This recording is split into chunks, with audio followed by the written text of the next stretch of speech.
Chers amis, bonjour. Nous sommes le dimanche 24 septembre 2023. Il est 8h30. Quelques news de l'Arménie, de l'Artsakh et de la diaspora arménienne. L'info donc hier, une révélation. Révélation par Alexandre Lapchine, qui est un blogueur russo-israélien, qui avait été arrêté par Bakou il y a cela 2-3 ans et qui avait fait de la prison pour justement avoir diffusé des films, des vidéos sur les Arméniens. Voilà, donc il est connu, Alexandre Lapchine, c'est un journaliste quand même qui est connu, qui a beaucoup de relations. Il a révélé donc une information très importante.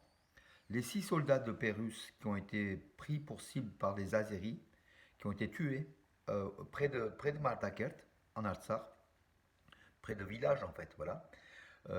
C'est une, comment dire, c'est un, volontairement ils ont été tués, donc tout simplement, il a eu des révélations par un général, un proche d'un général azéri, Alexandre Lapchine, qui affirme que ces soldats russes avaient été alertés par la population dans les bois aux alentours de villages arméniens non loin de Maltakert, en Artsakh, sur des commandos donc azéris, des soldats azéris qui tuaient, qui massacraient des villageois arméniens, violés, donc beaucoup d'exactions, de crimes de guerre.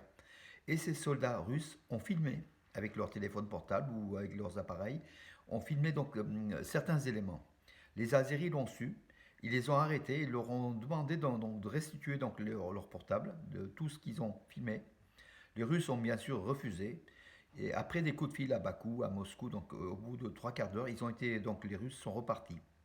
Entre-temps, les Azéris, le groupe d'Azéris qui les avait arrêtés, a appelé un autre poste pour justement demander de les liquider. Donc ils ont été pris dans un guet-apens et à quelques kilomètres plus loin, ils ont été liquidés sciemment par un groupe de soldats ou de commandos azéris. Voilà. Aliyev a appelé donc le président russe pour s'excuser de cela, Vladimir Poutine. Mais tout ça, c'est manigancé, c'est préparé afin que des images de crimes de guerre ne soient pas diffusées par ces soldats de paix russes. Alors aujourd'hui, qu'en est-il de ces images, de ces vidéos? On ne sait pas. Sans doute, ils ont été récupérés après lynchage, après l'exécution de ces soldats russes, 6 soldats russes, dont le vice-commandant des forces russes en Artsakh, hein, le vice-commandant, c'est pas n'importe qui. Donc Bakou a été jusque-là, a assassiné les 6 soldats donc russes pour récupérer des vidéos compromettantes faisant état de crimes de guerre avec donc, voilà, dans des villages alentours, donc au nord de l'Artsakh. Voilà. Pour dire aussi que donc des crimes de guerre, il y en a eu et ça se poursuit aujourd'hui encore, donc dimanche. Il y a encore des opérations de, entre guillemets, de nettoyage, donc de poches de résistance de la part de l'armée azérie contre des Arméniens, mais en fait, c'est peut-être même contre des civils, hein, tout simplement. C'est une liquidation organisée par Aliyev afin de faire fuir les derniers Arméniens de l'Artsakh. Et d'après certains éléments qu'on a eu ce matin, il y aurait à peu près 300 morts du côté arménien, plus de 300 morts, et autant, plus de 300 disparus. D'autres parlent de milliers, parce qu'en fait, comme les communications ont été coupées, des familles entières ont été coupées les unes des autres. On ne sait pas. Donc l'un cherche le frère, la sœur, le fils, le père, le grand-père. C'est compliqué, voilà. Donc on est dans une situation, les Arméniens vivent encore donc des heures terribles, des milliers d'Arméniens qui vivent aussi dehors parce qu'ils n'ont plus de toit, près de l'aéroport de Stepanakert, eux aussi à Stepanakert, et puis dans d'autres lieux, hein, voilà. Donc la situation est toujours critique. Donc le chef de la diplomatie arménienne, Arad Mizoyan, a demandé une mission de l'ONU, sans doute des casques bleus, en Artsakh, pour garantir la sécurité de ces 120 000 Arméniens de l'Artsakh, dont beaucoup désirent maintenant partir, venir sans doute en Arménie. Ben, on pourrait que les comprendre. C'est aussi le but hein, de l'Azerbaïdjan de vider l'Artsakh de ces éléments arméniens, d'azériser l'Artsakh et puis de faire venir de la population azérie ou autre, voilà, pour qu'il n'y ait plus de traces des Arméniens en Artsakh. Voilà. Donc hier, opération humanitaire, 150 tonnes de marchandises humanitaires et 65 tonnes de farine ont été livrées au Haut-Karabakh par la route donc Goris-Stepanakert, passant par le corridor de la Chine qui a été donc ouvert pour les forces russes qui ont accompagné ces 200 et quelques tonnes d'aide humanitaire pour la population arménienne d'Artsakh. Voilà. Hier, coup de fil entre Nicole Pachinian et Anthony Blinken, bien sûr, ils ont discuté donc, de la situation du Haut-Karabakh, une situation quand même qui est très très difficile. Oui, et puis 24 véhicules avaient traversé donc hier le corridor de la Chine par la Croix-Rouge internationale aussi, donc voilà. Euh, Peu avant, un membre du Congrès américain était venu au corridor de la Chine et avait constaté qu'il était fermé. Bien sûr qu'il est fermé aux véhicules civils, mais il est ouvert aux forces russes de paix pour le passage humanitaire ainsi que pour la Croix-Rouge.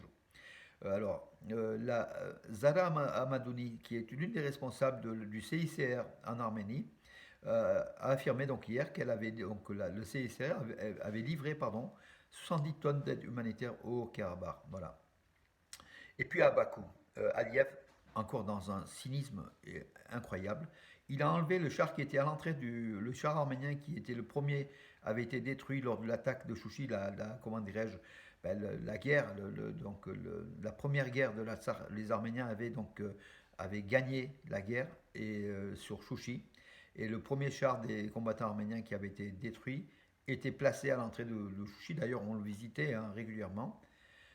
Aliyev a enlevé ses chars pour le mettre au parc des trophées, le parc de trophées de Bakou, vous savez, le sinistre parc où il y a des casques de soldats arméniens, des chars, du matériel de guerre, pour faire un musée du trophée, donc des réussites de la guerre de 44 jours, de la victoire des Azéris. C'est un peu pour dispenser, encore plus pour diffuser, la haine anti-arménienne auprès des Azéris, fait de façon organisée par le gouvernement azéri.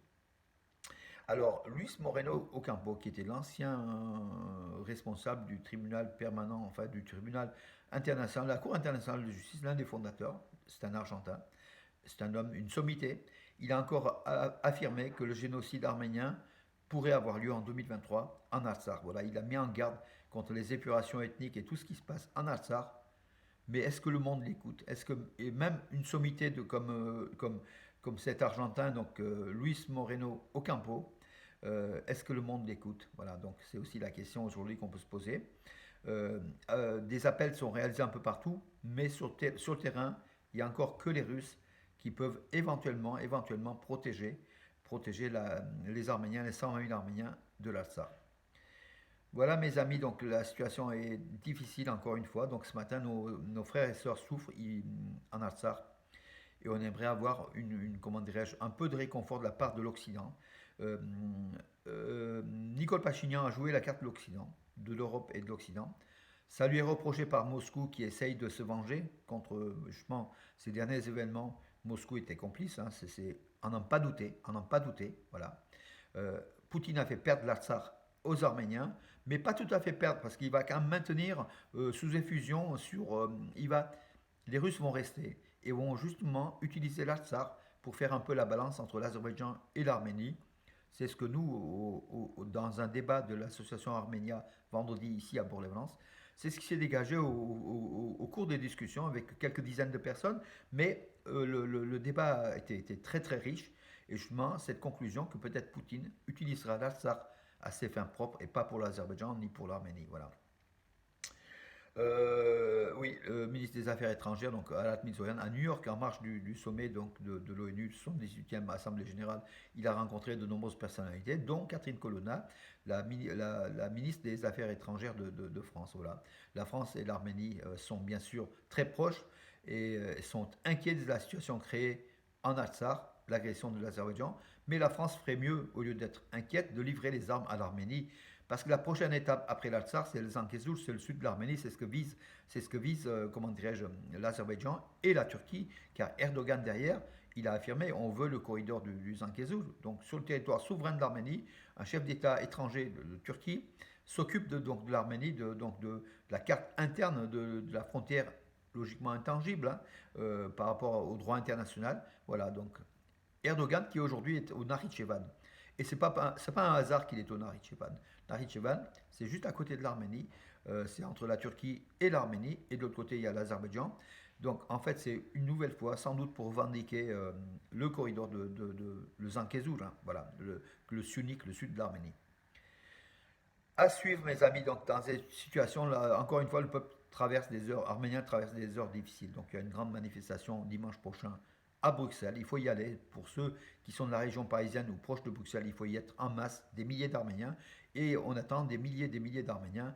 Et puis dans d'autres villes, hein, comme Valence et Marseille, il y a le même jour, donc dimanche 1er octobre, des manifestations de soutien au peuple arménien de l'Artsakh. Et surtout, on demande une intervention internationale en l'absence de la déficience en fait, des Russes hein, qui sont complices avec les Azéris. On demande des forces neutres de l'ONU. C'est ce que l'Arménie demande.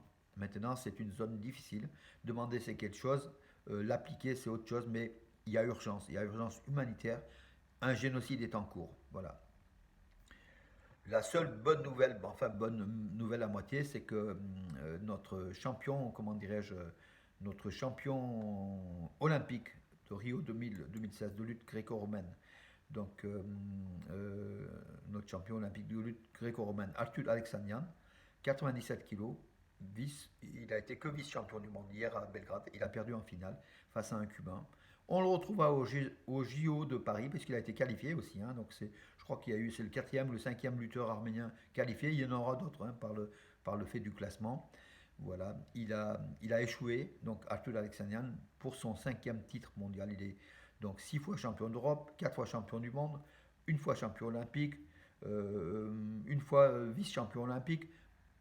On le retrouvera, notre l'ours blanc de Gumli, donc l'homme fort, le blanc arménien qui est une musculature, une force voilà, de la nature. Là, il a perdu. En plus, il a perdu. Il a fait match nul, en fait, 3-3. Mais il a perdu parce que les derniers points ont été marqués par le Cubain. Sinon, tous ses combats, il avait gagné. Donc, Arthur Alexandrian 9-0, donc pratiquement par KO. On le retrouvera de toute façon, mes amis. Voilà. Et puis, je vous souhaite une bonne journée de dimanche, bien sûr, avec nos pensées vont vers l'Alsace. Cette nuit encore, donc, sur les réseaux sociaux, enfin, je vous, sur mes messages par messagerie, je recevais beaucoup. Parce qu'en fait, les gens pensent que je suis Armen Press ou l'AFP, alors que je fais que du petit travail de reportage. Je reporte des informations. Me poser des questions comme si j'étais au cœur des connaissances de tous les secrets qui se déroulent en Artsakh et en Arménie. Et je répondais tant bien que mal, écoutez, pour rassurer, mais il est vrai que ça montre que des dizaines et des dizaines de personnes qui ne dorment pas, qui pensent à l'Artsakh, qui pensent à l'Arménie, au malheur qui frappe une nouvelle fois le peuple arménien, qui 108 ans après le génocide connaît des drames. Voilà. Soyons solidaires, mes amis. On est là, toujours unis, toujours solidaires de l'Arménie et de l'Artsakh. Voilà. Bonne journée et à demain, mes amis.